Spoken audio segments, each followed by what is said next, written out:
مگر معذور کے لیے، تو اس لیے جائز کا درجہ جو ہے معذورین کے لیے ہے۔ جائز اس لیے ہے کہ آدمی اپنے اسلام کی سرحد سے باہر نہ نکل جائے، جائز اس لیے ہے کہ اسلام کی سرحد بتانے کے لیے کہ اس سے باہر نہیں نکلنا ہے، اور اصل تو ہمیں پورے دین پر ایک مستحب بھی نہ چھوٹے، ایک مستحب بھی نہ چھوٹے۔ علماء نے لکھا ہے کہ اگر ایک مستحب بھی چھوٹ رہا ہے تو وہ ایمان کے کمزوری کی وجہ سے اور کفر کے تاثر کی وجہ سے چھوٹتا ہے، اور ایک صغیرہ بھی کوئی صادر ہوتا ہے تو وہ بھی جو ہے ایمان کی کمزوری کی وجہ سے اور کفر کے اثر کی وجہ سے، کھنچاؤ کی وجہ سے۔ اسے میرے محترم دوستوں کہ مکمل دین یہی مطلوب ہے۔ ایک مرتبہ صحابہ نے مکمل دین یعنی پوری سنت ہے، اس کی کوئی گنجائش نہیں ہے کہ کہیں بھی کسی دوسرے یعنی طور طریقے کو اختیار کیا جائے۔ آج اگر کامیابی کا کوئی راستہ ہے تو وہ محمد رسول اللہ صلی اللہ علیہ وسلم کا راستہ ہے۔ اگر عیسیٰ علیہ السلام بھی آ جائیں، اگر موسیٰ علیہ السلام بھی آ جائیں اور ان کی وہ شریعتیں اور ان کی زندگی گزارنے کے جو طریقے اللہ کی طرف سے انہیں دیے گئے تھے اس طریقے پہ بھی زندگی گزار لیں، حضور سے فرمائے کہ تب بھی وہ کامیابی تک نہیں پہنچیں گے۔ کامیابی کا راستہ ایک ہی ہے، محمد الرسول اللہ کا راستہ۔ ہمارے حضرت مولانا یوسف صاحب رحمۃ اللہ علیہ فرمایا کرتے تھے کہ جس محمد الرسول اللہ صلی اللہ علیہ وسلم کے طریقوں نے آ کر آسمانی کتابیں اور پچھلے نبیوں کی شریعتیں اور ان کی سنتوں کے راستے بند کر دیے ہیں، تو پھر آج مسلمان سنتوں سے ہٹ کر غیروں کے طریقوں میں چل کر کس طرح کامیاب ہو سکتا ہے؟ اس لیے میرے محترم دوستو، ہمیں پورے دین پر آنا ہے، پوری سنتوں پر آنا ہے۔ اس لیے کہیں بھی چاہے سنت عادت ہو، سنت عبادت ہو، کہیں ذرہ برابر بھی اگر مشابہت ہے غیروں کی تو پھر وہ غیروں کے اثر کی وجہ سے ہے، ایمان کی کمزوری کی وجہ سے ہے۔ ہمارے حضرت دامت برکاتہم اکثر اس حدیث کو نقل کرتے ہیں۔ امام مالک رحمۃ اللہ علیہ کی حدیث ہے کہ امام مالک رحمۃ اللہ علیہ کی حدیث ہے کہ اگر تم اپنے کھانے پینے میں اور نشست و برخاست میں اور رہن سہن میں اور کاروبار میں اور چہرے مہرے میں اور لباس میں اگر تم نے غیروں کا طریقہ اختیار کیا تو بہت جلد تم بھی ایسے ہی اللہ کے دشمن بن جاؤ گے جیسے یہ اغیار اللہ کے دشمن ہیں۔ اس لیے میرے محترم دوست، سنتوں کا چھوڑنا یہ تو جو ہے اللہ سے یعنی کیا کہتے ہیں کہ اللہ سے بغاوت کا اعلان ہے، اللہ اس کے رسول سے کہ آپ کو جو طریقے پسند ہیں مجھے وہ طریقے پسند نہیں، مجھے وہ طریقے پسند نہیں۔ اس لیے فرمایا کہ لنگی کو ٹخنوں کے نیچے پہننا یا پاجامہ کو ٹخنوں سے نیچے پہننا تکبر ہے، کہ اللہ چاہے ناراض ہو جائیں، اس کے رسول چاہے ناراض ہو جائیں، لیکن مجھے وہ طریقہ اختیار کرنا ہے۔ یہ اسی لیے فرمایا کہ ایسا شخص کہ قبولیت کی رات لیلۃ القدر میں بھی اس شخص کی دعا قبول نہیں ہوتی جو سنتوں سے ہٹ کر جو ہے اپنے لباس کو اختیار کرے کہ ٹخنوں کے نیچے پاجامہ جو ہے پہنے۔ تو بڑی بڑی سنتوں کا چھوڑنا، اللہ کے نبی صلی اللہ علیہ وسلم کہ ذرہ برابر بھی تمہارا کھنچاؤ کسی غیروں کے طریقے کی طرف سہولت کی وجہ سے بھی ہو رہا ہے تو یہ تمہارے عقیدے کا بگاڑ ہے۔ ایک مرتبہ صحابہ نے عرض کیا حضور صلی اللہ علیہ وسلم سے کہ یا رسول ایک ان غیروں کا، ان مشرکین مکہ کا ایک طریقہ ہمیں پسند آیا، وہ یہ ہے کہ جب وہ کسی لڑائی سے واپس آتے ہیں تو اپنی تلواریں، ایک درخت انہوں نے متعین کیا ہے، اس درخت کی شاخوں پر اپنی تلواریں لٹکا کر اپنے اپنے گھر چلے جاتے ہیں۔ پھر کہیں کسی مہم پر جانا ہوتا ہے تو اپنی تلواریں اس جگہ سے لے لیتے ہیں۔ یہ سہولت ہے ان کے لیے۔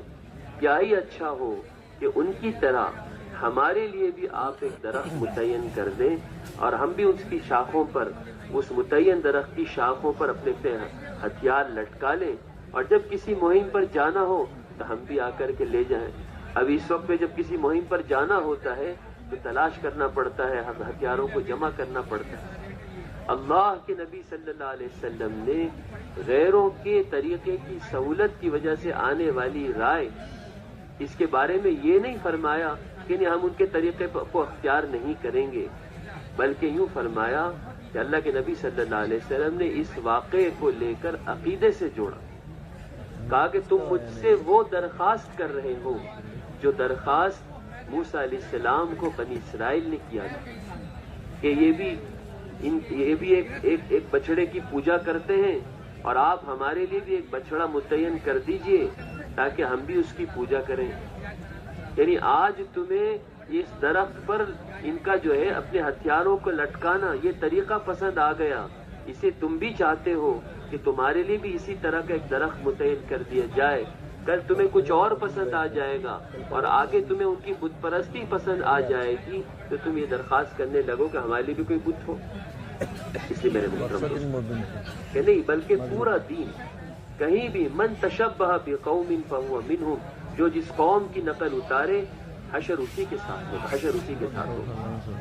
اس لیے آج پوری دنیا میں امت کی ذلت کی وجہ یہی ہے کہ امت غیروں کے طریقوں میں عزت تلاش کر رہی ہے، غیروں کے طریقوں میں۔ عمر رضی اللہ تعالی عنہ جو امت کے ملہم ہیں اور جن کے بارے میں یوں کہا گیا کہ اگر میرے بعد کوئی نبی ہوتا تو عمر ہوتا، وہ یہ کہتے ہیں کہ ہم سب ذلتوں کے گڑھوں میں پڑے ہوئے تھے، اسلام نے اور سنتوں نے ہمیں عزت کی چوٹیوں تک پہنچایا ہے۔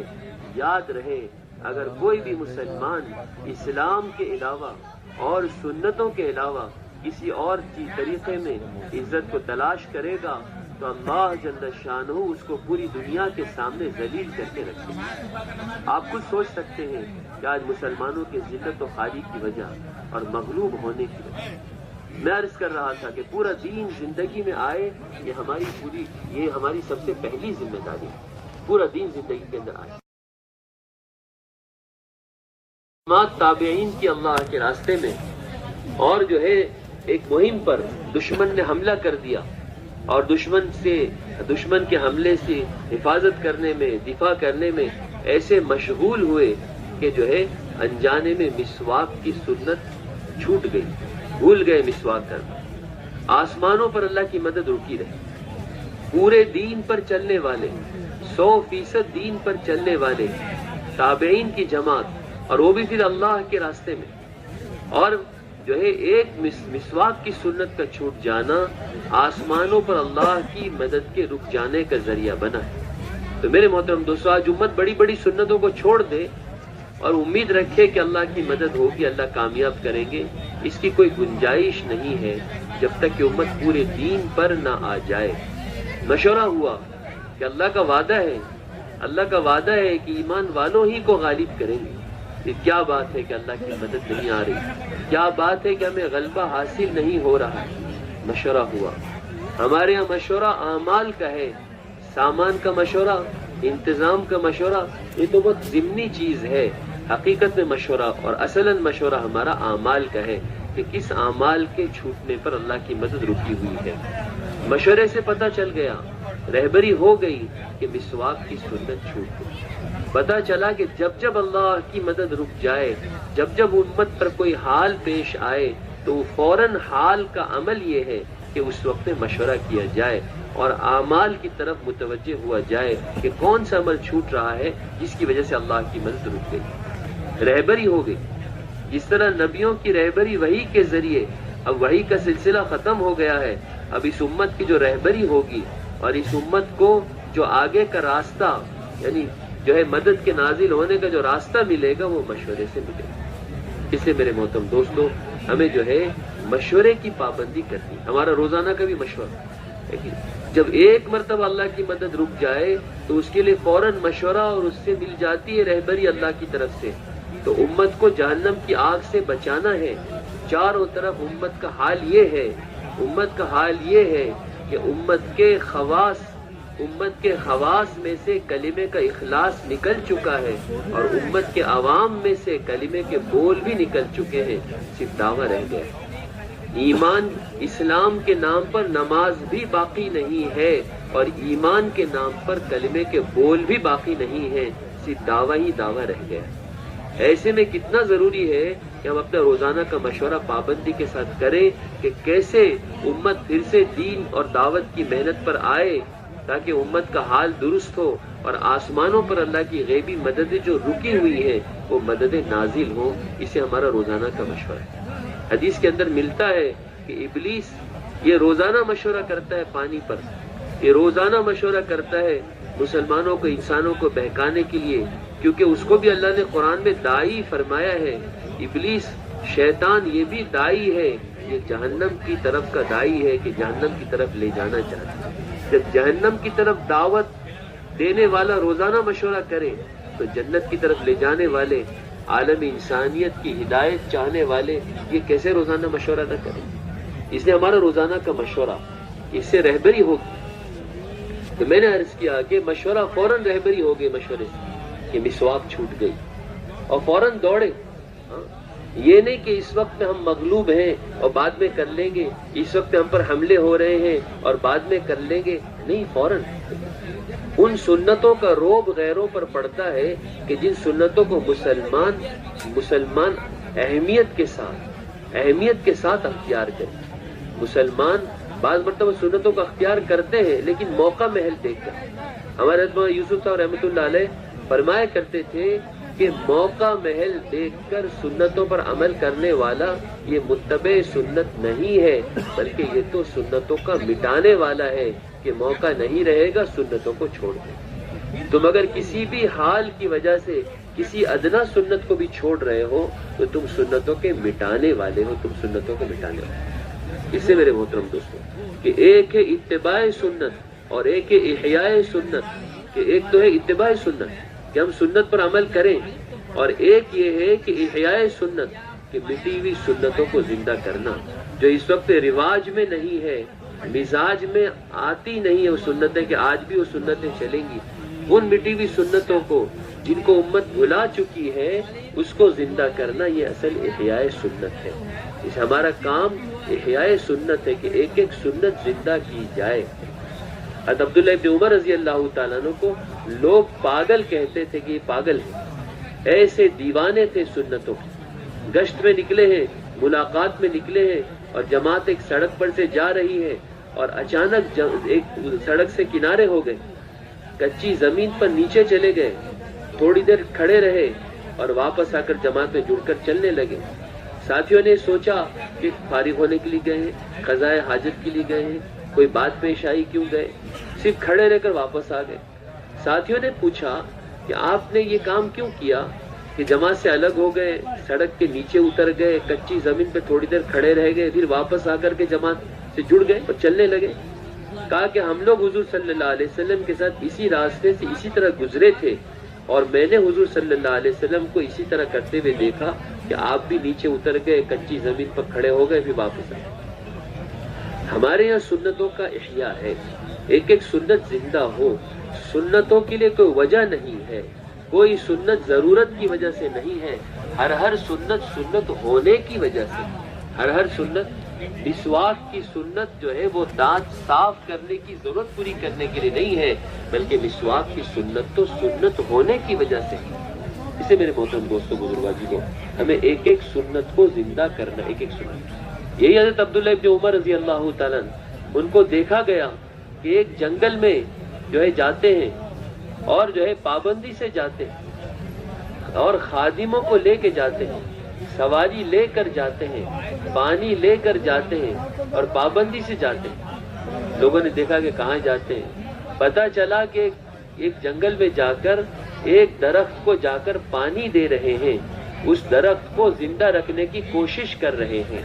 پوچھا گیا کہ اس درخت کا نہ کوئی پھل کا فائدہ ہے، نہ کوئی سائے کا فائدہ ہے، نہ سائیدار درخت ہے نہ پھلدار درخت ہے، پھر آپ اس درخت کو کیوں اتنی جو ہے مشقت کر رہے ہیں کہ ان کو زندہ رکھنے کی کوشش کر رہے ہیں؟ خادموں کو لے کے جا رہے ہیں، پانی لے کر جا رہے ہیں، وقت لگا رہے ہیں، پابندی سے کام کر رہے ہیں۔ کہا کہ میں نے حضور صلی اللہ علیہ وسلم کو اس درخت کے قریب ایک مرتبہ فارغ ہوتے ہوئے دیکھا ہے، اس لیے اس درخت کو میں زندہ رکھنا چاہتا ہوں۔ کیا کرنا چاہتا ہوں؟ جس درخت کو صرف اتنی سی نسبت ہے کہ حضور صلی اللہ علیہ وسلم وہاں فارغ ہوئے ہیں، اس درخت کو زندہ رکھنے کے لیے وقت بھی لگایا جا رہا، صلاحیت بھی لگائی جا رہی، جان اور مال بھی لگایا جا رہا ہے، اور جو ہے پابندی کے ساتھ تو میرے محترم دوستو، جن سنتوں کو حضور صلی اللہ علیہ وسلم نے اختیار کرنے کے لیے کہا ہے، اور جس سنت جو مہا سنت دعوت کی محنت جس پر حضور صلی اللہ علیہ وسلم نے اپنا سب کچھ لگایا ہے، اپنا پسینہ نہیں خون بہایا ہے، اس سنت کے لیے کتنی قربانی دینی چاہیے تاکہ وہ سنت زندہ ہو۔ اس سے میرے محترم دوستو، میں نے عرض کیا کہ احیاء سنت ہی اصل ہے، موقع محل دیکھ کر نہیں بلکہ ہر ماحول میں جیسا دیش ویسا بھیش، یہ تو نفاق ہے۔ منافقین کا حال یہ ہوتا تھا کہ حق والوں کے باطل ہونے کو چھپاتے تھے اور اہل باطل کے پاس جا کر اپنا جو ہے اپنے حق والوں کا ساتھ دینا چھپاتے۔ جہاں جاؤ وہاں کے بن جاؤ، یہ نفاق ہے، یہ منافقین کیا کرتے۔ ہر دیش ایک دیش، مسلمان تو ہر جگہ پہچانا جائے، ہر جگہ پہچانا جائے گا مسلمان۔ اس لیے میرے محترم دوستوں، بزرگوں، عزیزوں، ہمیں پورے دین پر آنا ہے، پورا دین۔ مسواک کی سنت کی طرف لپکے ہیں اہمیت کی وجہ سے۔ یہ نہیں کہ سوال ہوتا کہ تیر تلوار چل رہے اس وقت مسواک نہیں، سب دوڑے۔ اللہ نے مسلمانوں کو غیروں کے ہتھیاروں کے مقابلے میں سنتیں دی ہیں۔ ایک ایک سنت کا روب، ایک ایک سنت کا روب، جتنا روب حضور صلی اللہ علیہ وسلم کی ذات میں رکھا، اللہ نے قیامت تک کے لیے وہ سارا روب سنتوں کے اندر رکھا، وہ سارا روب سنتوں کے اندر رکھا۔ میرے محترم دوستو، ایک روایت میں ملتا ہے کہ آپ صلی اللہ علیہ وسلم کا روب 1 مہینے کی مسافت تک پڑتا۔ آپ مدینے میں ہیں اور ایک تیز رفتار گھوڑا مسلسل چلتا چلا جائے، یہاں تک کہ 1 مہینے کا سفر کر کے جس علاقے میں پہنچے، وہاں تک کم از کم وہاں تک آپ صلی اللہ علیہ وسلم کی ذات کا روب پڑتا تھا۔ آپ مدینے میں ہیں اور آپ کا روب جو ہے وہ کسرا پر پڑ رہا ہے، فارس کے علاقے پر پڑ رہا ہے کہ خط پھاڑ دیا۔ آپ کہہ رہے ہیں اس نے خط نہیں پھاڑا بلکہ اس نے اپنے ملک اور اپنے آپ کو پھاڑ دیا۔ تو میرے محترم دوستو، جو روب حضور صلی اللہ علیہ وسلم کی ذات میں، وہ سارا روب اللہ نے حضور صلی اللہ علیہ وسلم کی سنتوں میں رکھ دیا۔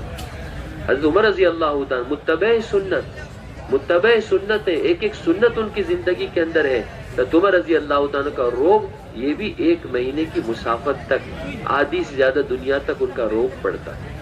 ان کے روب کی وجہ سے باطل ڈرتا تھا۔ مسلمان کی جو مدد کی گئی ہے وہ روب کی وجہ سے کی گئی، اور روب سارا کا سارا سنتوں کے اندر ہے۔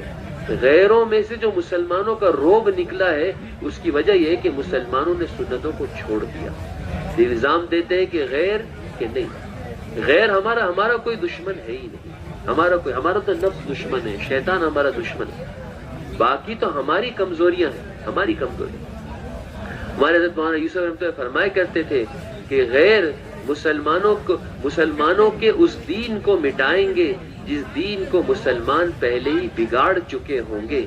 غیر مسلمانوں کے نبی کی ان سنتوں کا مذاق اڑائیں گے، ان سنتوں کے خلاف قانون بنائیں گے جن سنتوں کو مسلمان پہلے ہی ہلکا سمجھ کر چھوڑ چکا ہوگا، اور غیر مسلمانوں کے برقعے اور حجاب پر تب پابندیاں لگائیں گے جب مسلمانوں کی عورتیں بے حیا ہو کر پردہ چھوڑ چکی ہوں گی، اور غیر مسلمانوں کی ان مسجدوں پر قبضہ کر لیں گے جن مسجدوں کو مسلمان پہلے ہی ویران کر چکے ہیں۔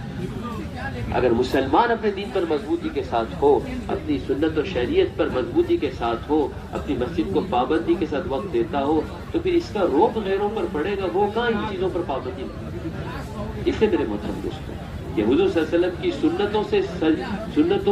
سنتوں کے سانچے میں ڈھلے ہوئے ہیں، ایک ایک سنت عمر رضی اللہ تعالیٰ کی زندگی میں ہے۔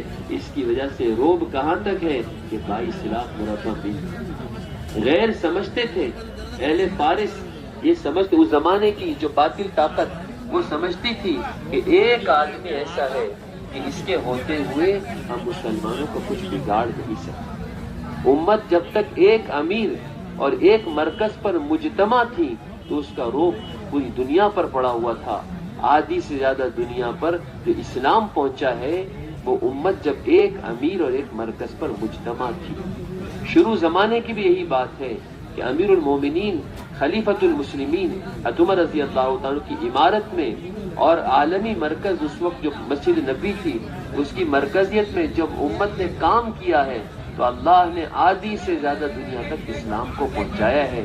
اور آخر زمانے میں جب سب سے بڑا فتنہ ظاہر ہوگا دجال کا، تو اس وقت بھی اس فتنے سے جو امت کو نجات ملے گی وہ بھی ایک امیر کی اطاعت کرنے پر، ایک امیر پر مجتمع ہونے پر، کہ حضرت مہدی کی عمارت میں عیسیٰ علیہ السلام کے ساتھ مل کر جب یہ امت کام کرے گی تو اللہ جل شانہ اس امت کو اس بڑے فتنے سے بھی نجات دلائے۔ ہر زمانے میں جو امت کی مدد ہوئی ہے وہ عمارت کی وجہ سے مدد ہوئی، ایک امیر پر مجتمع ہو جانا۔ اس لیے باطل سمجھتا ہے، آج کا باطل بھی سمجھ رہا ہے اور اس زمانے کا باطل بھی سمجھتا تھا کہ جب تک امت ایک امیر پر مجتمع ہے، ایک ایسے شخص پر کہ جو متبع سنت ہے، اس پر امت مجتمع ہے، اس وقت تک ہم اس امت کا اور مسلمانوں کو کچھ نقصان کر نہیں سکتے۔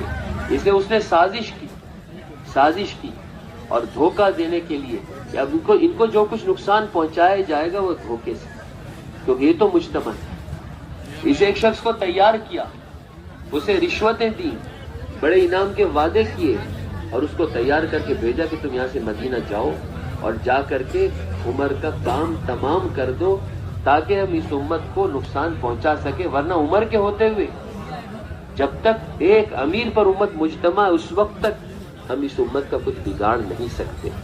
تو میرے محترم دوستو، آج کا باطل بھی یہی چاہ رہا ہے کہ امت ایک امیر کی اطاعت چھوڑ دے، ایک مرکزیت کو چھوڑ دے تاکہ امت کو کاٹا جا سکے۔ میرے محترم دوستو، اس شخص نے اپنے آپ کو دھوکہ دینے کے لیے مسلمان ظاہر کیا، سفر کر کے مدینہ منورہ پہنچا اور عمر کی تلاش میں لگ گیا کہ عمر کہاں ہے۔ سنتوں میں سادگی ہے، ایسی سادگی تھی حضرت عمر رضی اللہ تعالیٰ عنہ کی کہ آنے والے پہچان نہیں پاتے تھے کہ ان میں حضرت عمر کون ہے۔ بالکل حضور صلی اللہ علیہ وسلم کی طرح کہ آنے والے کو پوچھنا پڑتا تھا کہ تم میں محمد کون ہے، آپ صلی اللہ علیہ وسلم خود اپنا تعارف کراتے تھے کہ میں محمد ہوں، آپ خود تعارف کراتے۔ اتنی سادگی، سنتوں میں سادگی، سنتوں میں مجاہدہ ہے۔ اس لیے جب کسریٰ کے ایک حکمران ہرمزان جب وہ گرفتار ہوا تو اس کو جب دعوت دی گئی تو اس نے کہا کہ میں تم لوگوں کی بات نہیں سنوں گا، مجھے تمہارے مرکز لے جاؤ، تمہارے بادشاہ اور تمہارے امیر جو کہیں گے تو میں ان کی بات سنوں۔ صحابہ اس کو لے کر آئے، مدینہ منورہ لے کر آئے، مسجد کے اندر اس کو رکھا اور جو صبح سے لے کے انتظار میں ہے کہ امیر المومنین آئیں گے اور ان کے بادشاہ ہیں اور جو ہے شاہی ٹھاٹ باٹ کے ساتھ آئیں گے، پھر میں ان کو کچھ پوچھوں گا اور وہ مجھے بتائیں گے، انتظار میں۔ جب بہت تاخیر ہو گئی تو اس نے صحابہ سے پوچھا کہ بھئی تمہارے بادشاہ کب آئیں گے، تمہارے امیر المومنین کب آئیں گے؟ کہا کب آئیں گے، وہ تو یہیں بیٹھے ہوئے، یہیں لیٹے ہوئے۔ کہاں ہیں؟ کہ مسجد کے اس کونے میں پتھر کے ٹکڑے کو تکیہ بنا کر اس پر لیٹے ہوئے، کرتا اتار کر، یہ ہے امیر المومنین۔ میرے محترم دوستو، اللہ جل شانہ غالب ایسے لوگوں کو کرتا ہے، ایسے لوگوں کو کرتا ہے۔ اس لیے وہ اس شخص نے اپنے آپ کو مسلمان ظاہر کیا اور مدینہ منورہ پہنچا اور تلاش کر رہا ہے کہ امیر المومنین کر، تلاش کرتے کرتے پتہ چل گیا کہ یہ سادہ سیدھا آدمی 12 اور 13 پیوند لگے ہوئے جبے پہن رہا ہے، یہ شخص امیر المومنین ہے، لیکن ہر وقت لوگ گھیرے ہوئے ہیں، ہر وقت ساتھی اس کے ساتھ ہیں، ہر وقت کسی نہ کسی کام میں مشغول ہیں، اب میں اس پر حملہ کروں تو کیسے کروں؟ کوئی موقع کی تلاش میں، موقع ملتے ہی حملہ کر دوں۔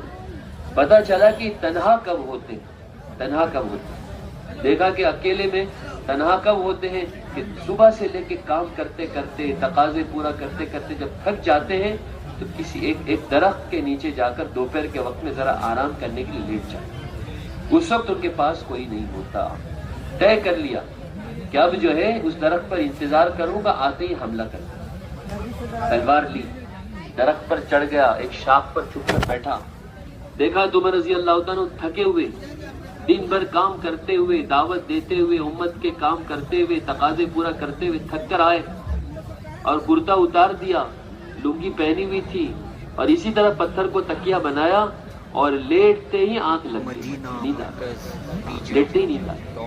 میرے محترم دوستو، جو لوگ دعوت کے کام کے لیے تھکتے ہیں انہیں نیند یوں آ جایا کرتی، اور جو یعنی غفلت میں ہوتے ہیں تو انہیں نیند کے لیے بھی دوائیاں لینی پڑتی، وہ تو سو گئے، پتہ ہی نہیں، سوچ رہا ہے کہ ابھی اتر کر حملہ کروں، اتنے میں کیا دیکھ رہا ہے کہ ایک شیر جنگل سے آ گیا، اور شیر آ کر عمر کے قریب ہو گیا اور قریب ہوا اور قریب ہوا اور جو ہے اپنی زبان سے پیروں کے تلووں کو چاٹنے لگا، گویا پیر دبا رہا ہے، خدمت کر رہا ہے، پیر کی مالش کر رہا ہے۔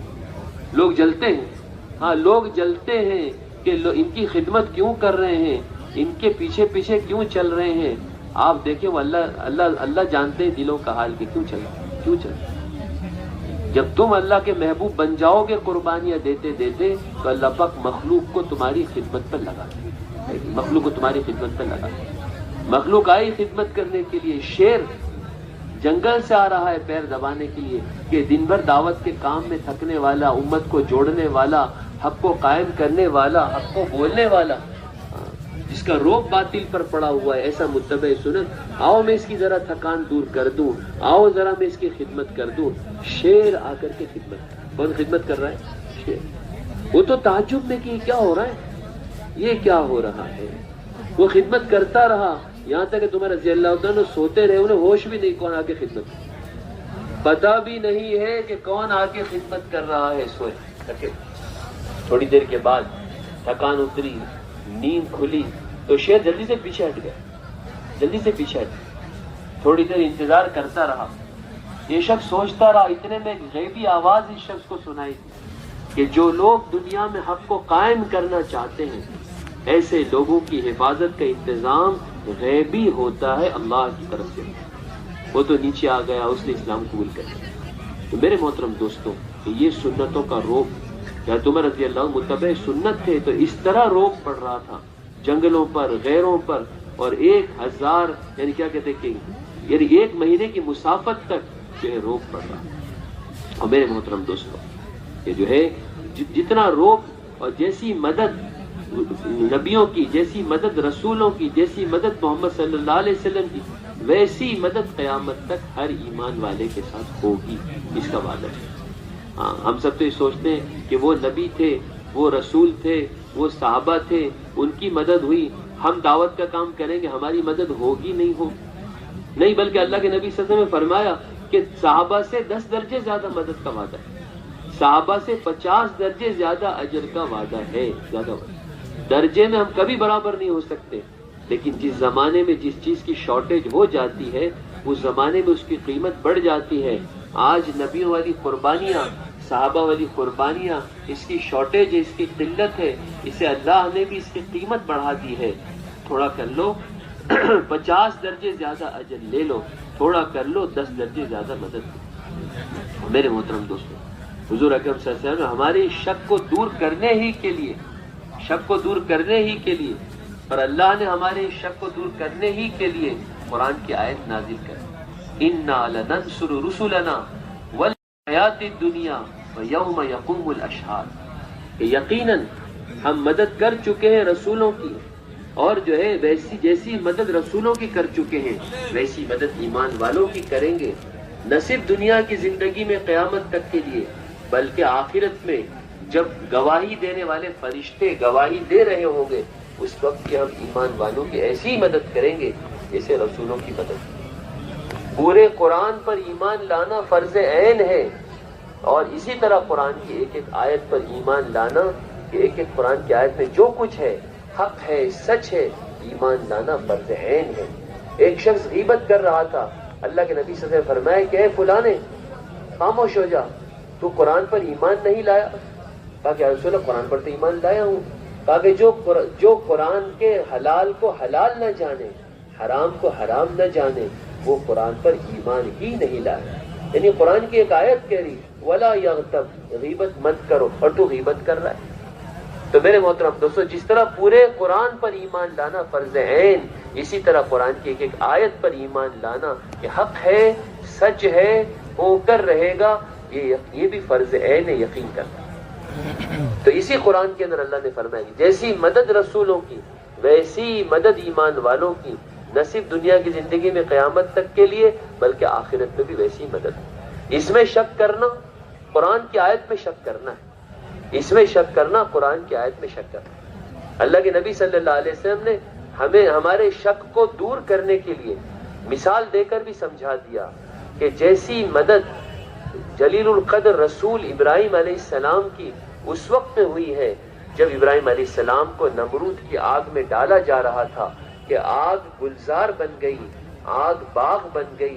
ایسی ہی مدد قرب قیامت جب دجال کی آگ میں ایک عام ایمان والے کو ڈالا جائے گا تو اس وقت میں دجال کی آگ بھی اسی طرح گلزار بن جائے گی، اسی طرح باغ بن جائے گی جس طرح وہ نمرود کی آگ ابراہیم علیہ السلام کے لیے باغ اور گلزار بن گئی۔ شک نہ کرو، شروع میں جیسے مدد ہوئی ہے رسول ابراہیم علیہ السلام کی، ایسی مدد آخر زمانے میں ہوگی۔ آج بھی یقین کر لو کہ جیسی مدد رسولوں کی ہوئی ویسی مدد ایمان والوں کی ہوگی، مگر ان اعمال پر، جن اعمال دعوت پر مدد ہوئی رسول، ان اعمال دعوت پر ہماری بھی مدد ہوگی، لیکن شرط یقین ہے۔ اس لیے میرے محترم دوست کہ 100% سنتیں ہماری زندگی کے اندر آ رہی ہیں، اور سب سے بڑی سنت، مہا سنت، دعوت کی سنت ہے کہ اس کو ہم اختیار کر رہے ہیں۔ ایک مستحب کے چھوٹنے پر اللہ کی مدد آسمانوں پہ رک جائے تو سب سے بڑی سنت، مہا سنت، دعوت کی محنت اگر یہ چھوٹ جائے گی تو آسمانوں پر اللہ کی مدد کتنی رک جائے گی، یہ امت اللہ کی مدد سے کتنی زیادہ محروم ہو جائے گی۔ اس لیے میرے محترم دوستوں، ہمیں جو ہے پورے دین پر اپنے آپ کو لانا ہے، پوری سنت پر اپنے آپ کو لانا ہے۔ سب سے پہلی ذمہ داری جو وہ یہ ہے کہ ہم جو ہے پورے دین پر آئیں، ساری سنتیں ہماری زندگی میں آ رہی ہوں۔ وما خلقت الجن والانس الا لیعبدون۔ اور اصل میں دین کیا ہے؟ امام غزالی رحمۃ اللہ علیہ 10 چیزوں کا نام دین، عبادت کیا ہے؟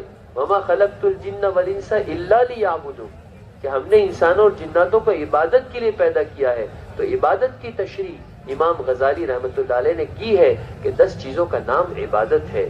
10 چیزوں کا نام: نماز، روزہ، زکوٰۃ، حج، تلاوت، اور جو ہے ذکر کا اہتمام، سنتوں کا اہتمام، تجارت، اور جو ہے پڑوسیوں کے حقوق اور دعوت کی محنت۔ 10 چیزوں کا نام عبادت ہے، 10 چیزوں کا نام عبادت ہے۔ امام غزالی رحمۃ اللہ علیہ نے دعوت، امر بالمعروف کو عبادت کے ضمن میں لیا ہے کہ یہ بھی عبادت ہے۔ اور واقعی بات بھی یہی ہے کہ مسلمان کا ہر عمل اپنی اس کی ذات کے اعتبار سے عبادت ہے، اور دوسروں کے لیے، غیروں کے لیے اس کا عمل دعوت ہے۔ حضور صلی اللہ علیہ وسلم کی جو ہے بسم اللہ کہہ کر کھانا کھانے کی جو سنت ہے وہ آپ کی ذات کے اعتبار سے عبادت ہے، اور اداس جو نصرانی غلام تھا اس کے لیے دعوت بنی۔ اس نے پوچھا کہ آپ، اے محمد، آپ یہ کیا کہہ کے جو ہے انگور کھا رہے ہیں؟ کہا کہ میں بسم اللہ کہہ کے۔ ہمارا یہ طریقہ ہے، میں بھی نبی ہوں، جیسے تمہارے علاقے میں یونس بن متا گزرے ویسے بات یہاں سے شروع ہو رہی ہے اور جا کر اس پر ختم ہو رہی کہ وہ قدموں میں گر جا رہا ہے اور ہدایت پا جاتا ہے۔ تو اس لیے پتا چلا کہ مسلمان کا ہر عمل اس کی اپنی ذات کے اعتبار سے عبادت ہے، اور دوسروں کے لیے، غیروں کے لیے کیا ہے؟ غیروں کے لیے دعوت۔ یہ وجہ ہے کہ مسلمان کا مقام بیت اللہ سے اونچا بتایا گیا ہے، کیونکہ بیت اللہ پر ہر آدمی جا نہیں سکے گا، غیروں کا جانا ممنوع ہے، اور اگر جائے بھی تو تھوڑے لوگ جائیں اور اسے دیکھ کر کے ان کا دل پلٹے، انہیں ہدایت ملے، اسلام کا تعارف ہو۔ لیکن مسلمانوں کی زندگی کی کھلی ہوئی کتاب، یہ ہر لمحہ غیروں کے لیے دعوت ہے، ہر لمحہ غیروں کے لیے دعوت۔ اس لیے مسلمان کا احترام یہ اس لیے بیت اللہ سے بھی اونچا بتایا کہ مسلمان کی بے اکرامی، مسلمانوں کی اہانت، کسی مسلمان کی اہانت اسلام کی اہانت ہے، کیونکہ اس کے ذریعے سے اسلام کا تعارف ہو رہا ہے۔ اگر کسی مسلمان کو ذلیل کر دیا جائے تو اسلام کا تعارف جو ہے وہ ہلکا پڑ جائے گا، ہلکا پڑ جائے گا۔ آج امت یہ سبق بھول چکی ہے، مسلمان اپنے آپ کو فرد واحد سمجھ رہا ہے کہ میں اکیلا ہوں۔ ہاں، میری پرسنل لائف، میری انفرادی زندگی۔ یاد رہے، مسلمان کی کوئی انفرادی زندگی نہیں ہے۔ ہر مسلمان کا دامن یہ اسلام سے جڑا ہوا ہے، ہر مسلمان کا دامن یہ محمد صلی اللہ علیہ وسلم کی ذات سے جڑا ہوا ہے۔ مسلمان کا ہر عمل یا تو اسلام پر لوگوں کے اعتماد کا ذریعہ بن رہا ہوگا، مسلمان کا ہر عمل یا تو اسلام کی طرف لوگوں میں کھنچاؤ کا ذریعہ بن رہا ہوگا، یا مسلمان کا ہر عمل یہ لوگوں میں اسلام کی نفرت اور اسلام سے دوری کا ذریعہ بن رہا ہوگا۔ مسلمان کا ہر عمل یا تو محمد صلی اللہ علیہ وسلم کے نام پر 4 چاند لگانے کا ذریعہ بن رہا ہوگا، نام کو روشن کرنے کا ذریعہ بن رہا ہوگا، یا مسلمان کا ہر عمل یہ محمد صلی اللہ علیہ وسلم کے دامن کو داغدار کرنے کا ذریعہ بن رہا ہوگا۔ اسے ہماری زندگی انفرادی نہیں ہے، ہماری زندگی، ہمارا ہر عمل، اس سے اسلام کا تعارف ہوگا، اس سے محمد صلی اللہ علیہ وسلم کا تعارف ہوگا لوگوں میں، اسے ہم اپنے آپ کو اپنی زندگی انفرادی نہ سمجھیں۔ اس لیے میرے محترم دوستو، مسلمان کا وجود ہی دعوت ہے، مسلمان کا وجود ہی دعوت۔ مسلمان کا وجود بدر کے اجتماع میں حضور صلی اللہ علیہ وسلم نے روئے زمین پر مسلمانوں کے وجود کو دعا کے ذریعے مانگا ہی اس لیے ہے، اس روئے زمین پر اللہ کی عبادت ہوتی رہے، اللہ کا تعارف ہوتا رہے، اللہ کی پہچان کرائی جاتی رہے۔ اس لیے میرے محترم دوستو کہ ہمارا اس دنیا میں موجود ہونا، ہمارا وجود، اس کا مقصد ہی دعوت ہے کہ ہمارے ذریعے لوگوں میں اسلام کا تعارف ہو رہا۔ اسے ہمارے مولانا یوسف صاحب رحمۃ اللہ علیہ فرمایا کرتے تھے کہ ہم ہوں اور اسلام نہ ہو، ہم ہوں اور اسلام، ہم ہوں اور دین کا نقصان ہو رہا ہو، ایسا نہ ہو۔ میری زندگی کا مقصد تیرے دین کی سرفرازی، میں اسی لیے مسلمان، میں اسی لیے نمازی۔ میں زندہ ہوں اور اللہ کا دین مٹ رہا ہو، میں نمازیں پڑھ رہا ہوں اور اللہ کا دین مٹ رہا، امت مرتد ہو رہی ہو، تو میں کیسا مسلمان ہوں، میں کیسا مسلمان۔ اس سے میرے محترم دوستو کہ اپنے آپ کو دوسری ذمہ داری، دونوں ذمہ داریاں ہیں، دوسری اہم ذمہ داری وہ دعوت کا کام ہے کہ اس پر اپنے آپ کو لانا، اس پر اپنے آپ کو، ورنہ فتنے جو ہے یہ ہمیں نگل لیں گے، فتنے جو ہے یہ نگل لیں گے۔ جسے میں نے عرض کیا کہ ایک مرتبہ معاذ رضی اللہ تعالیٰ کو دیکھا گیا کہ فتنے کا زمانہ، توڑ کا زمانہ، اجتماعیت ٹوٹی ہوئی تھی، اس وقت میں گھر سے باہر نکلے اور اکیلے خود سے باتیں کر رہے ہیں۔ تو حضرت غالباً حضرت عبداللہ بن عمر رضی اللہ تعالیٰ انہوں نے دیکھا کہ معاذ بن جبل اکیلے آپس میں کیا، اے معاذ آپس اکیلے کیا بات کر رہے ہیں، اپنے آپ سے کیا بات کر رہے ہیں؟ کہا کہ ہاں میرے پاس شیطان آیا تھا اور مجھے دوسری بات کہنے لگا اور مجھے جو ہے ان اعمال سے روکنے لگا کہ فتنے کے زمانے میں فتنے سے حفاظت کے لیے جو اعمال مجھے حضور صلی اللہ علیہ وسلم نے بتائے ہیں ان اعمال سے ہٹانے کی کوشش کرنے لگا۔ اسے میں نے طے کر لیا کہ مجھے 5 چیزیں کرنی۔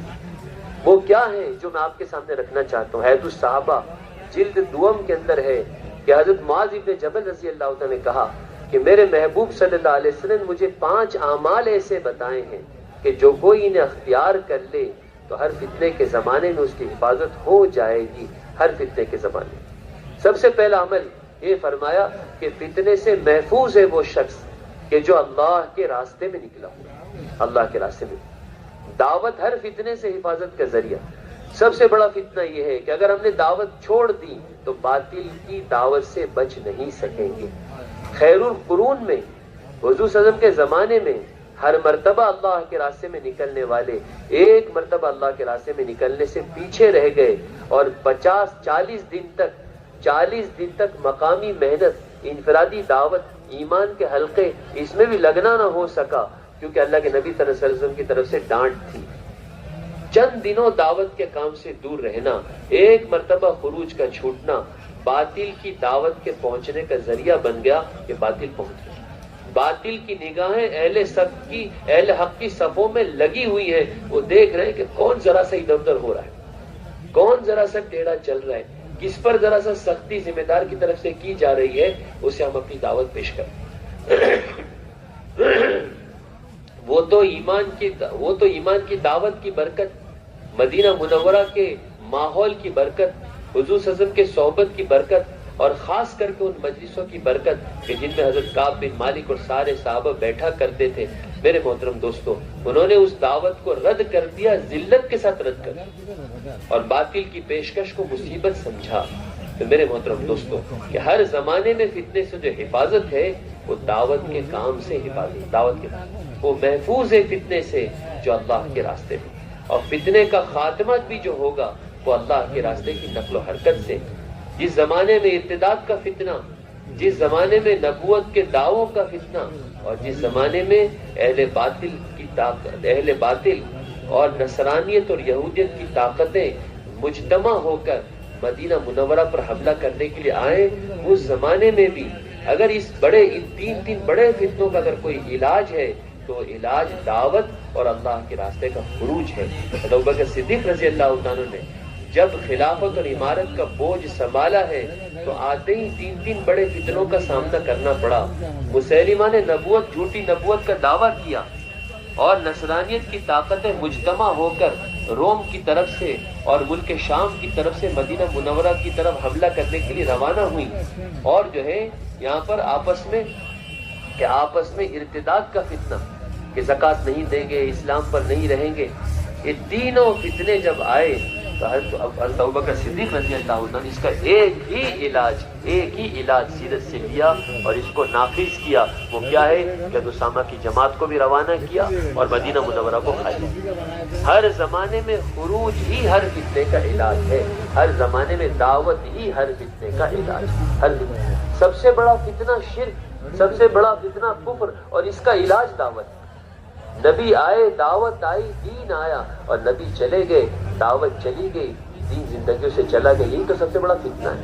فتنہ کا خاتمہ کہ نبی آتے تھے، دعوت کی محنت ہوتی تھی، اور جو ہے شرک جو ہے وہ توحید میں بدلتا تھا، کفر جو ہے وہ اسلام میں بدلتا تھا، رسومات جو ہے وہ نبی کے طور طریقوں اور سنتوں میں بدلتی تھی۔ نبی چلے جاتے تھے، دعوت کی محنت چھوٹ جاتی تھی، اور جو ہے فتنے دل سے آ جاتے تھے۔ اسلام کفر میں اور توحید شرک میں اور جو ہے عبادات کے اندر رسم و رواج داخل ہو جاتا ہے۔ میرے محترم دوستو، بغیر دعوت کے امت دین پر باقی رہ نہیں سکتی، خدا کی قسم رہ نہیں سکتی، خدا کی قسم رہ نہیں سکتی۔ ایک مرتبہ نہیں، 10 مرتبہ نہیں، 1000 10,000 مرتبہ نہیں، 1,00,000 مرتبہ اللہ نے اس پوری دنیا کو اس بات کا تجربہ کرا دیا ہے کہ جو ہے نبی آئے، دعوت آئی، دین آیا، نبی چلے گئے، دعوت چلی گئی، دین چلا گیا۔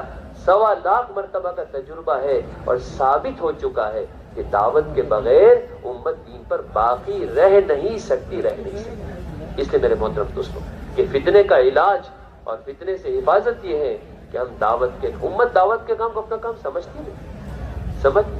ہمارے حضرت کہتے ہیں کہ اس لیے بار بار اتنا زور لگانا پڑتا ہے، اسے بار بار اتنے زور لگا کر کہنا پڑتا ہے کہ دعوت اللہ کے امر کی وجہ سے ہے، خروج اللہ کا حکم ہے۔ یہ بار بار اس لیے کہنا پڑ رہا ہے کہ امت خروج کو اور دعوت کو کچھ سمجھ ہی نہیں۔ جیسے نماز اللہ کا حکم ہے، ایسے ہی دعوت اور ایسے ہی اللہ کے راستے کی نقل و حرکت یہ بھی اللہ کا حکم ہے، یہ بھی اللہ کا حکم ہے۔ امت نماز کو اللہ کا حکم سمجھ رہی ہے، اسے سب سے بڑا بے نمازی بھی اگر ہے تو وہ بھی اپنے آپ کو گنہگار سمجھتا ہے، اور جو گنہگار سمجھتا ہے امید ہے کہ ایک دن نمازی بن جائے گا۔ لیکن اللہ کے راستے کی نقل و حرکت کو چھوڑنا، دعوت کو چھوڑنا اور جو ہے خروج کو چھوڑنا، اس کو امت جو ہے گناہ نہیں سمجھتی، کیونکہ کرنا اللہ کا حکم نہیں سمجھتی، اور جب گناہ نہیں سمجھتی تو کبھی بھی خروج پر نہیں آئے، کبھی بھی دعوت پر نہیں۔ اس لیے زور لگانا پڑا، بلکہ حضرت تو یہاں تک پہنچے ہیں کہ علامہ فخر الدین رازی رحمت اللہ علیہ کا قول نقل کیا ہے۔ علامہ فخر الدین رازی رحمت اللہ علیہ فرماتے ہیں کہ جو ہے نماز کے چھوڑنے سے بڑا گناہ ہے دعوت کا چھوڑنا، نماز کے چھوڑنا۔ بھوپال کے لاکھوں کے مجمع میں اور ملکوں کے مجمع میں اور پرانوں کے مجمع میں حضرت ڈنکے کی چوٹ پر اس بات کو کہا ہے کہ علامہ فخر الدین رازی رحمت اللہ علیہ فرماتے ہیں کہ نماز کے چھوڑنے سے بڑا گناہ ہے دعوت کا چھوڑنا، بڑا گناہ۔ بے شک نماز کا چھوڑنا بہت بڑا گناہ ہے، لیکن دعوت کا چھوڑنا اس سے بڑا گناہ ہے، کیونکہ ایک آدمی نماز چھوڑ رہا ہے تو ایک آدمی بے نمازی بنا، اس کا گناہ اس کی ذات تک، لیکن دعوت کے چھوڑنے پر کتنے بے نمازی بنے گے، کتنے لوگ بے دین بنے گے، کتنا ارتداد آئے گا۔ آپ سوچو بڑا گناہ کون سا ہو، میرے محترم دوستو۔ اس کے لیے جو ہے فرمایا کہ نماز کا چھوڑنا بے شک بہت بڑا گناہ ہے، لیکن دعوت کا چھوڑنا اس سے بڑا گناہ۔ اس لیے جو لوگ پورے دین کو چھوڑے ہوئے ہیں، پورے نافرمان بنے ہوئے ہیں، عذاب اگر اللہ کا ان کی نافرمانی کی وجہ سے، ان کی بے دینی کی وجہ سے، ان کے گناہوں کی وجہ سے اللہ نے جب عذاب بھیجا ہے تو اللہ نے کہا ہے کہ پہلے اس شخص کو عذاب دو کہ جو اپنی انفرادی عبادت میں ایسا مشغول ہے کہ لوگ بے دین ہوتے رہے، جہنم کی طرف جاتے رہے اور اس کے ماتھے پر بل بھی نہیں پڑتا۔ حدیث موجود کہ پلٹو اس بستی کو علیہ و علیہم۔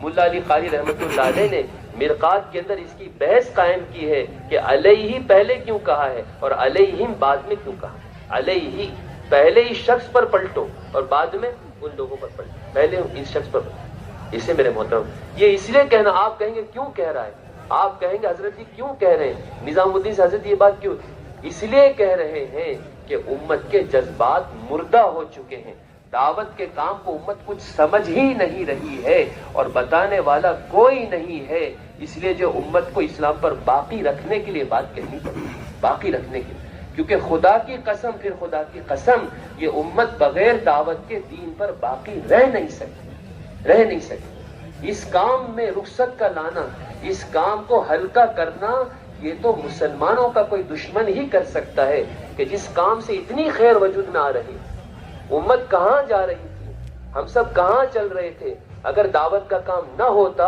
تو میں اور آپ کہاں ہوتے، بجائے اس کام کی تائید کرنے کے، بجائے اس کام کو عظیم عظیم عظیم بتانے کے، اس کام کو رخصت پر لانا، اس کام میں اعتراضات کرنا، اس کام کو ڈھیلا کرنا، میں خدا کی قسم کھا کے کہتا ہوں کہ ایسا کرنے والا سب سے بڑا اسلام کا دشمن ہے، سب سے بڑا اللہ کا دشمن، سب سے بڑا اللہ کا دشمن۔ اسے میرے محترم دوستو کوئی تاثر اللہ کا فضل نہیں۔ حضرت علی رضی اللہ تعالیٰ عنہ کہتے ہیں کہ تم دعوت دینے میں اور امر بالمعروف اور نہی عن المنکر کرنے میں کسی سے متاثر مت ہونا، خدا کی قسم نہ کوئی تمہیں موت دے سکتا ہے اور نہ تمہاری کوئی روزی کم کر سکتا۔ آپ سب مجتمع رہیں، جو کچھ حضرت جی نظام الدین سے کہہ رہے ہیں ڈنکے کی چوٹ اس کو کہیں، کیونکہ امیر ڈھال ہے۔ مسلم شریف کی حدیث ہے کہ امیر ڈھال ہے، امیر ایسی ڈھال ہے کہ جس کے پیچھے رہ کر کے حفاظت حاصل کی جاتی ہے، جس کے پیچھے رہ کر کے باطل پر حملہ کیا جاتا ہے۔ اب نام لے ہر جگہ حضرت جی کا، تعارف کرائیں ہر جگہ حضرت جی کا، ایسی ڈھال ہے کہ آپ اس کے پیچھے رہ کر حدیث کہہ رہے کہ ہر طرح سے حفاظت حاصل کر سکتے ہیں۔ اسے میرے محترم قرن اول کا ہیرا، ہیرے کی جتنی تعریف آپ کر لیں، ہیرے کی جتنی تعریف کر لیں اس سے زیادہ قیمتی، کام کی جتنی تعریف کر لیں اس سے زیادہ، کیا حشر اللہ نے کیا ہے مفتی، کیا بہترین انجام مفتی محمود الحسن صاحب کا۔ ہم جوہانسبرگ میں جب تھے تو ہم سے کہا گیا جوہانسبرگ میں کہا کہ مفتی محمود صاحب کی خبر ہے، میں تو دنگ رہ گیا، یہاں 7 سمندر پار بیرون ملک میں مفتی صاحب کی خبر ہے۔ میں نے کہا کہ اللہ نے ان کو بیرون میں اس لیے کہ انہوں نے دعوت کے کام کی تائید۔ مفتی صاحب یہ تبلیغ والے کیا پاگل ہو گئے ہیں، جاہل، یہ کہتے ہیں 49 کروڑ، کیا بات ہے، سچ بات کیا بتائیے۔ مفتی صاحب نے کہا کہ بیچارے جاہل ہیں، جانتے نہیں ہیں، اسے کروڑ کی باتیں کر رہے ہیں۔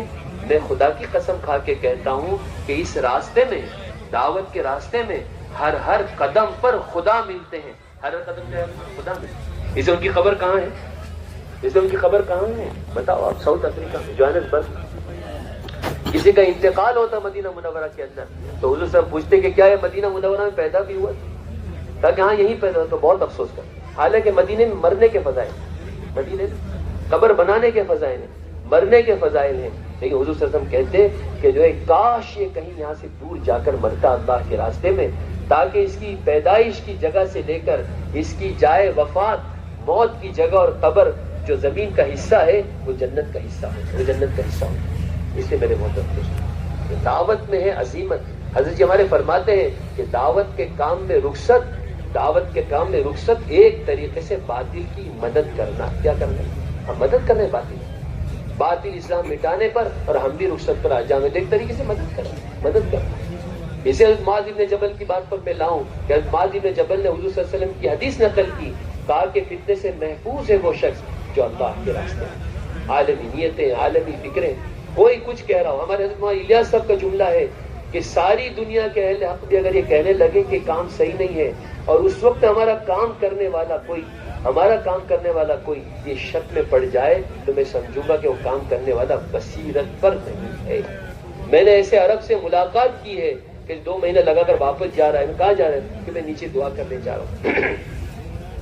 کہا کہ دیکھو یہ مولا الیاس صاحب کی قبر ہے یہاں، اگر اس قبر سے ابھی مولا الیاس صاحب اٹھ کر آ جائیں اور کہیں کہ ایک ایسا کام تھا جو میں نے اپنی طرف سے چلا دیا، تم مت کرو، تو ہم انہیں کہیں گے کہ ہم یہ آپ کا کام سمجھ کے نہیں کرتے، بلکہ یہ تو ہم اللہ اس کے رسول کا کام اور صحابہ والا کام سمجھ کر کرتے. میرے محترم دوستو، کام میں استقامت کے لیے اس بصیرت کی ضرورت ہے، ورنہ ہٹا دیں گے لوگ. ہاں، تجربے والے اور ادھر ادھر ہٹا دیں گے لوگ، ہٹا دیں گے. اسے دائی کی صفت ولا یخافون لومۃ لائم، کسی کی ملامت کی کبھی پرواہ مت. وہ کیا دائی ہے کہ جس کے اندر اس کا تاثر ہو؟ وہ کیا دائی؟ دعوت تو تاثر، اس شخص کی بات کا کوئی اثر نہیں ہے کہ جس کے اندر دوسروں کا تاثر ہو. اسی شخص کی بات مؤثر ہوگی کہ جو سوائے اللہ کے تاثر کسی کا تاثر نہیں. نفع نقصان، عزت ذلت، موت حیات، صحت بیماری، خوف امن، اطمینان پریشانی، کامیابی ناکامی، زندگی کا بننا، زندگی کا بگڑنا، میری آپ کی اور اس دنیا میں بسنے والے جتنے جاندار ہیں ان کی پرورش کا تعلق، ان کی ضرورتوں کے پورا ہونے کا تعلق کائنات اور کائنات کے اندر پھیلی ہوئی چھوٹی بڑی شکلوں سے نہیں ہے، بلکہ ان تمام چیزوں کا تعلق ایک اکیلے اللہ کی ذات ہے. میں نے اس لیے اشارہ کیا ہے کہ روایتیں ملتی ہیں کہ یہ توحید کے اشارے سے بھی شیطان ڈرتا ہے. توحید کے بول تو کہاں کی بات ہے، توحید کے اشارے سے، جو اشارہ ہے نا توحید کا، ایک اللہ ایک اللہ ایک اللہ، اس اشارے سے بھی شیطان ڈرتا ہے. تو کہاں توحید کو بولیں خوب. اسے ابھی وقت نہیں، تھوڑا سا میں نے آپ کے سامنے، میرے محترم دوستو، اسے میں نے عرض کیا کہ وہ شخص فتنے سے محفوظ ہے کہ جو اللہ کے راستے میں ہے، جو دعوت کے کام میں ہے. ایک بات کہنے کو دل چاہتا ہے، کام کریں عالمی نیتوں کے ساتھ، عالمی نیتوں کے ساتھ کام کریں تو اللہ پاک دنیا میں بادشاہوں والی زندگی دے گا. بخاری کی روایت، رمیسا، میں نے میری امت کے ان لوگوں کو دیکھا کہ وہ سمندری سفر کر کے دور دراز علاقوں میں، ملکوں میں جا رہے میرے لائے ہوئے دین کو پہنچانے کے لیے، اور ان کو میں نے دیکھا کہ وہ ایسے بیٹھے ہیں جیسے بادشاہ تختوں پر بیٹھتے ہیں. کہاں اللہ کے نبی صلی اللہ علیہ وسلم ہمیں عالمی پیمانے پر دعوت کے تقاضوں پر چلوا کر اللہ سے بادشاہوں والی زندگی دلوانا چاہتے ہیں، اور کہاں یہ دعوت کے تقاضوں کو، کام کو چھوڑ کر یہ یعنی کیا کہتے ہیں کہ بنیوں کی طرح دنیا میں لگ کر ہم فقیروں سے بدتر زندگی پر راضی ہیں. سوچیں آپ، بادشاہ. چنانچہ حضرت حضرت عتبہ بن غزوان رضی اللہ تعالیٰ، حضرت عتبہ بن غزوان رضی اللہ تعالیٰ فرماتے ہیں کہ ہم نے فقر و فاقے کے ساتھ اور ہم نے پیٹ پر پتھر باندھ کر محمد صلی اللہ علیہ وسلم کے ساتھ مل کر دعوت کا کام کیا ہے، اور آج وہ زمانہ ہے کہ محمد صلی اللہ علیہ وسلم کا ہر صحابی آج کسی نہ کسی ملک اور کسی نہ کسی شہر کا گورنر بناؤں. کیا بناؤں؟ میں کہتا ہوں یقین جو کرے گا وہ وعدوں کو پورا ہوتے ہوئے دیکھے گا. اور لوگ شک میں ڈالنے والے ہیں، ایسا نہیں ویسا نہیں ویسا نہیں، حق ہے، حق ہے. اور دوسری چیز فرمایا کہ فتنوں سے محفوظ وہ شخص ہے کہ جو کسی مریض کی عیادت کے لیے جائے. عیادت اور ملاقات، عیادت اور انفرادی دعوت یہ ایک ہی چیز ہے. جسمانی بیماری کی مزاج پرسی کے لیے جانا عیادت، اور روحانی یعنی علاج کے لیے، ایمان بنانے کے لیے جانا کیا؟ انفرادی دعوت. اسے ایک حدیث میں تو ابو ہریرہ رضی اللہ عنہ راوی ہیں، حضور صلی اللہ علیہ وسلم نے فرمایا کہ جب کوئی مسلمان کسی مسلمان کی عیادت یا ملاقات، دونوں کے ایک ساتھ، عیادت یا ملاقات کے لیے جائے، تو آسمانوں پر اللہ جل شانہ اس بات کا اعلان کرواتے ہیں کہ تم برکتی آدمی ہو. کیا ہو؟ تمہارا چلنا برکت ہے، تم جہاں سے گزرو گے برکت، اور تم نے اپنا ٹھکانہ جنت پہ بنا لیا. بے شک آدمی عبادت سے اللہ کے قریب ہوتا ہے، لیکن حضرت الیاس صاحب فرماتے تھے کہ انفرادی دعوت اللہ سے بڑھ کر اللہ کے قرب کا اور کوئی ذریعہ ہی نہیں، اور کوئی ذریعہ ہی نہیں. حدیث میں ہے کہ بندہ عبادت کے نوافل کے ذریعے اللہ کے قریب ہو، بندہ فرائض کے ذریعے اللہ کے قریب ہو جاتا ہے، اور نوافل کے ذریعے قریب ہوتا رہتا ہے، یہاں تک کہ یہ بات کہ ایک زمانہ لگ جاتا ہے کہ وہ اللہ کا محبوب بن جاتا ہے. اور یہاں پر حدیث قدسی حضرت عبادہ ابن صامت رضی اللہ عنہ راوی ہیں، جس کا مفہوم یہ ہے کہ اللہ کی محبت ہر اس شخص پر واجب ہو چکی ہو گئی وجبت محبتی، محبت واجب ہوگی۔ جو اللہ کے لیے آپس میں ایک دوسرے سے محبت کریں، اللہ کے لیے آپس میں ایک دوسرے پر خیرخواہی کریں، اللہ کے لیے آپس میں ایک دوسرے سے ملاقات کریں، اللہ کے لیے آپس میں ایک دوسرے پر خرچ کریں، یہ سارا ہمارا مقامی کام ہی تو ہے، اور کیا ہے؟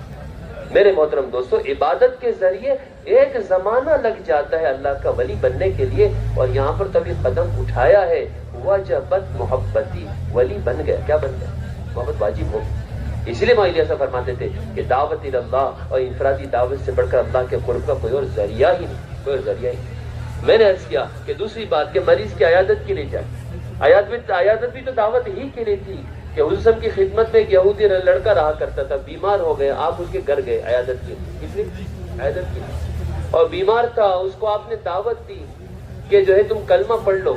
ابا کہہ رہے، دل نرم ہو گیا کہ حضور عیادت کے لیے آئے، بیٹا تم ابو القاسم جو کہہ رہے، بیٹا تم کہہ لو، مان لو، اسے کلمہ پڑھ لو۔ اللہ کا شکر ہے کہ اللہ نے ایک شخص کو جہنم کی آگ سے بچایا۔ عیادت اور دعوت، عیادت کس لیے ہے کہ دعوت کی۔ اس لیے دوسرا وہ شخص جو فتنوں سے محفوظ رہے گا وہ جو ہے کیا ہے کہ عیادت کے لیے جائے، انفرادی دعوت، روزانہ کی ملاقات، روزانہ ہماری غذا ہے، ہماری غذا ہے، واپس جانے کے بعد روزانہ کی دعوت ہماری ایمانی غذا ہے۔ 22 لاکھ مربع میل کے امیر ہیں، بادشاہ ہیں، آپ سوچیں کتنے تقاضے ہوں گے، کتنے تقاضے ہوں گے، اور کیسی شخصیت کہ حضور صلی اللہ علیہ وسلم حضرت عمر کا جنت کا محل دیکھ کر آ کر خبر دے کہ میں نے عمر کا محل جنت میں دیکھا ہے، اور اس کا حضرت عمر کا اللہ استقبال کر کے جنت میں داخل کریں گے۔ 18 مرتبہ جن کی رائے پر وہی نازل ہو رہی ہو، امت کے ملہم، میرے بعد کوئی نبی ہوتا تو عمر ہوتا۔